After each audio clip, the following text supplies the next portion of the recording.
Saudara, pemerintah memproyeksikan skenario berat dan paling berat saat pandemi virus corona terhadap penambahan kemiskinan dan pengangguran.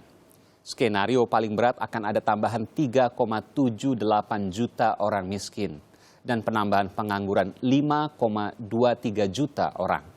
Apa upaya yang harus segera dilakukan agar jumlah warga miskin dan pengangguran tidak bertambah? Untuk membahasnya sudah terhubung melalui sambungan Skype dengan peneliti senior Indef, Eni Srihartati, serta Direktur Eksekutif Amnesty International Indonesia, Usman Hamid, dan melalui sambungan telepon ada tenaga ahli Madya, Kantor Staf Presiden, Agung Galih Satwiko. Selamat malam Bapak-Bapak dan Ibu. Saya langsung ke Bung Usman Hamid. Bung Usman, Anda sering menyentuh dan mengadvokasi juga bertemu dengan sejumlah kalangan masyarakat yang berada di bawah. Apa yang Anda dapatkan? Masyarakat mulai merasakan dampak sosial ekonomi dari COVID-19. Ya. Yang pertama tentu saja kesehatan mereka.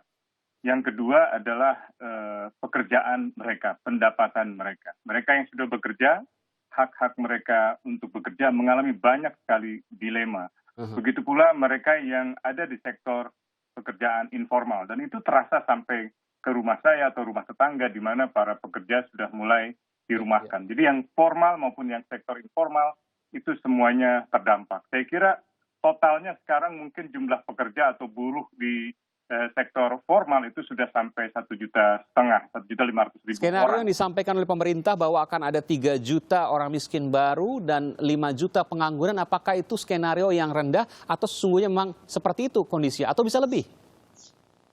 Bisa lebih. Prediksi itu saya kira harus dipikirkan dalam skenario yang paling berat gitu. Kesehatan, pekerjaan, dan perumahan sosial. 3 hal itu yang paling dasar dalam konteks jaminan sosial bagi masyarakat di Indonesia ketika menghadapi COVID-19 yang belum tentu akan mereda dan bahkan mungkin akan semakin terjal jalannya dalam bulan-bulan yang akan datang. Mbak Eni, Anda punya pendapat yang sama dengan Bung Usman?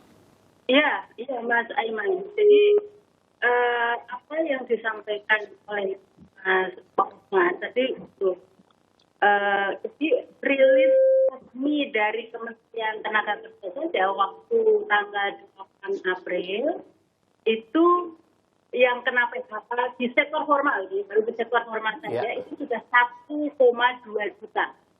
Itu belum PSBB.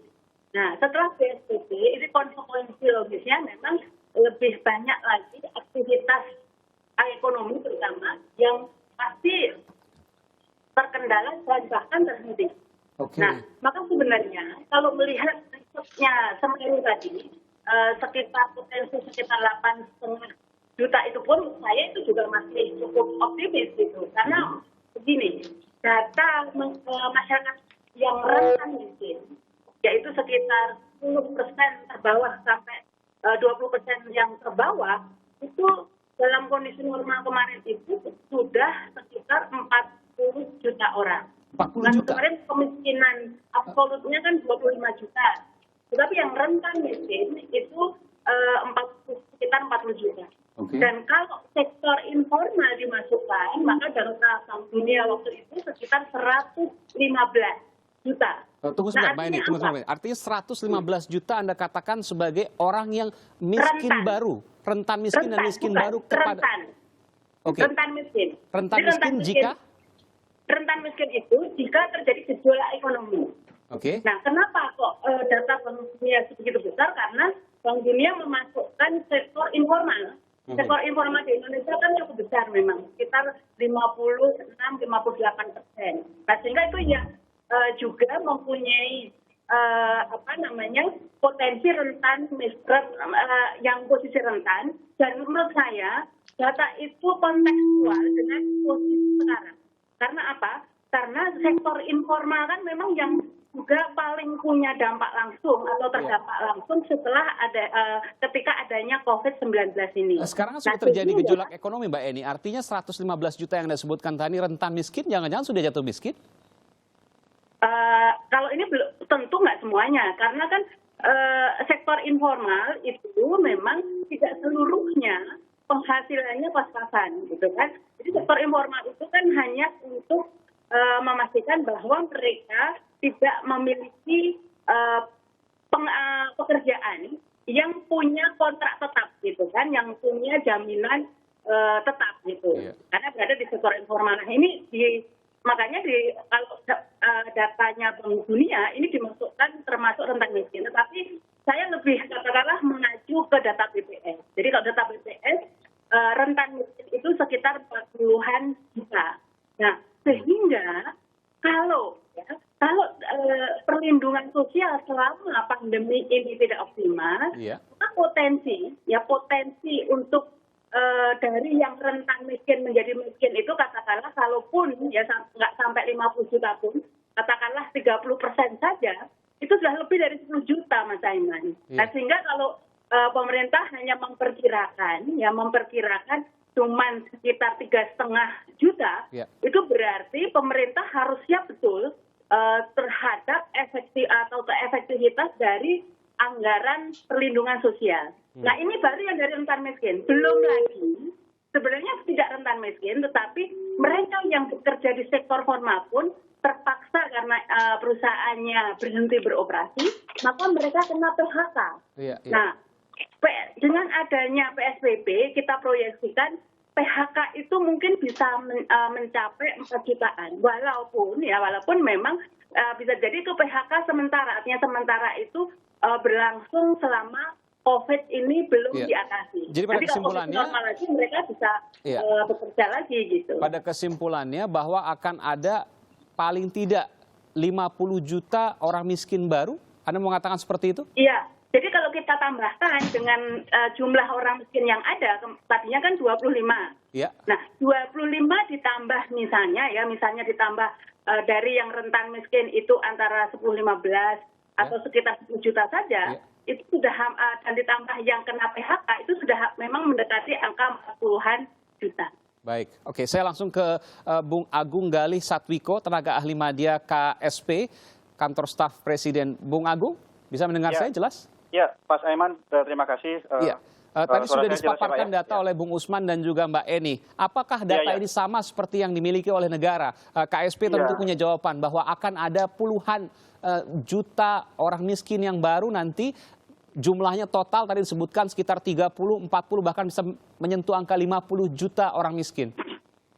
Baik, terima kasih. Pertama-tama ingin saya sampaikan bahwa definisi miskin itu kan sebenarnya adalah mereka yang berada di bawah garis kemiskinan, ya kan? Kalau garis kemiskinannya BPS itu sekarang itu sekitar 440.000 per kapita per bulan.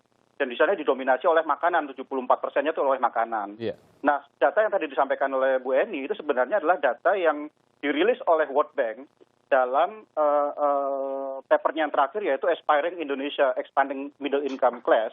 Itu dirilis Januari 2020 lalu. Namun data itu yang dipakai adalah data tahun 2016. Ya. Di sana memang dia mengelompokkan ada 4 paling tidak kelompok yang mulai dari yang poor, kemudian di atasnya itu ada yang vulnerable, rentan miskin, kemudian AMC atau aspiring middle class, dan di atasnya lagi middle class.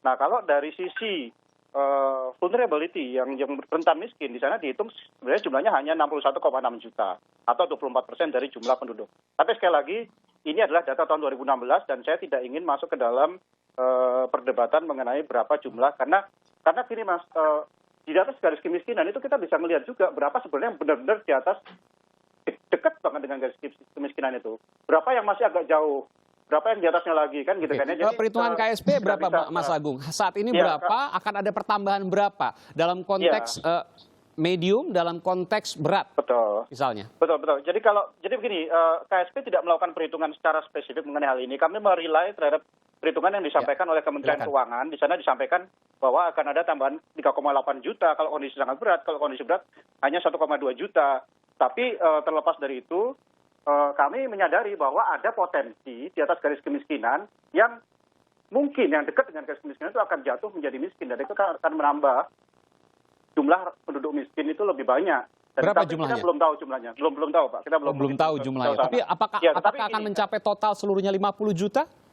Oh, saya tidak tahu persis ya. Tetapi kalau dari sisi perhitungan dari Kementerian Keuangan itu hanya sekitar 3,8 juta tambahan kemiskinan. 3,8 juta ini jauh sekali angkanya 3,8 ke 50 juta. Nanti saya akan berbincang terkait hal ini, data yang kemudian berbeda antara Mbak Eni, Bung Usman dengan pemerintah KSP. Kita akan segera kembali saat lagi, saudara. Tetaplah bersama kami di Sapa Indonesia Malam.